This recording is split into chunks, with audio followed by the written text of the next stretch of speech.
Sabe, quando a gente pensa em artrite, a imagem que vem na cabeça é quase sempre a mesma, né? Uma pessoa mais velha, sentindo dores nas juntas. Mas e se essa imagem estiver, digamos, incompleta?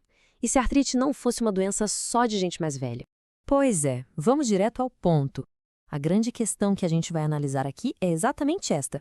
Crianças podem, afinal, ter artrite? E a resposta, olha, pode surpreender muita gente. Sim, elas podem. E não é algo raro, não. Na verdade, é a doença reumática crônica mais comum da infância.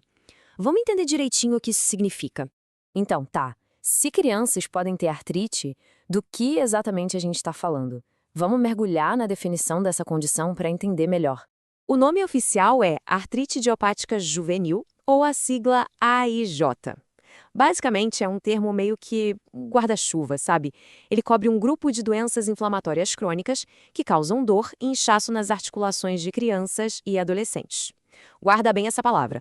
Grupo. Ela é a chave para entender a complexidade toda da AIJ. Mas como é que os médicos sabem que se trata de AIJ? Existem 3 critérios principais para o diagnóstico. Primeiro, os sintomas precisam aparecer antes dos 16 anos de idade. Segundo, eles têm que durar no mínimo 6 semanas. E terceiro, que talvez seja um mais curioso, a causa é desconhecida. É exatamente daí que vem a palavra idiopática.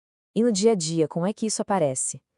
Bom, a AIJ se manifesta com uma inflamação nas articulações que simplesmente não vai embora. O resultado disso? Dor, inchaço e uma rigidez bem chata, principalmente de manhã ao acordar. Lembra que eu pedi para guardar a palavra grupo? Pois é agora que ela faz todo sentido. Apesar de ter um nome só, a EG não é uma doença única. Vamos desvendar essa complexidade. A melhor forma de entender isso vem direto da fonte. A AIJ é um grupo heterogêneo de doenças. A palavra heterogêneo aqui é fundamental. Significa que existe uma variedade enorme de jeitos que essa doença pode se apresentar. E olha, a diversidade é impressionante. A AIJ pode aparecer de formas muito, mas muito diferentes.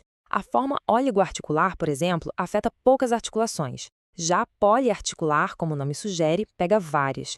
A forma sistêmica é ainda mais particular porque ela causa febre e uma inflamação mais geral pelo corpo todo. E ainda existem tipos bem específicos, como a relacionada entesite, que é a inflamação bem onde os tendões se ligam nos ossos, e também a artrite psoriásica, que está ligada àquela doença de pele.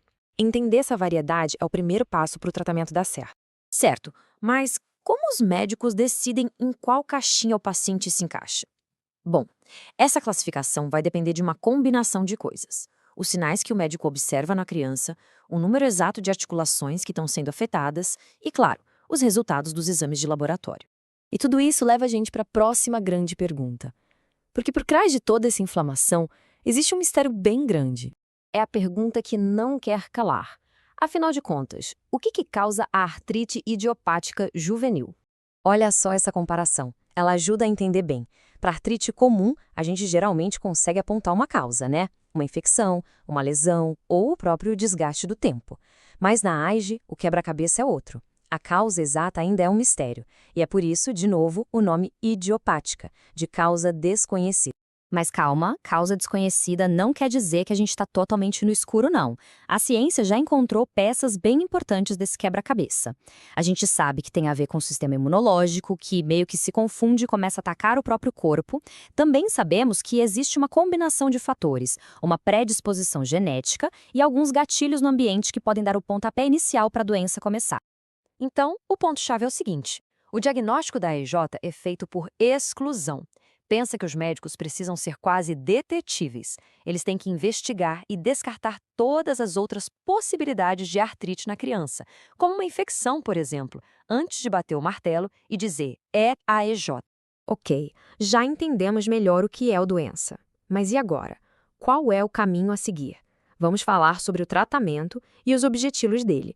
E aqui vem a parte mais importante, que é uma mensagem de esperança.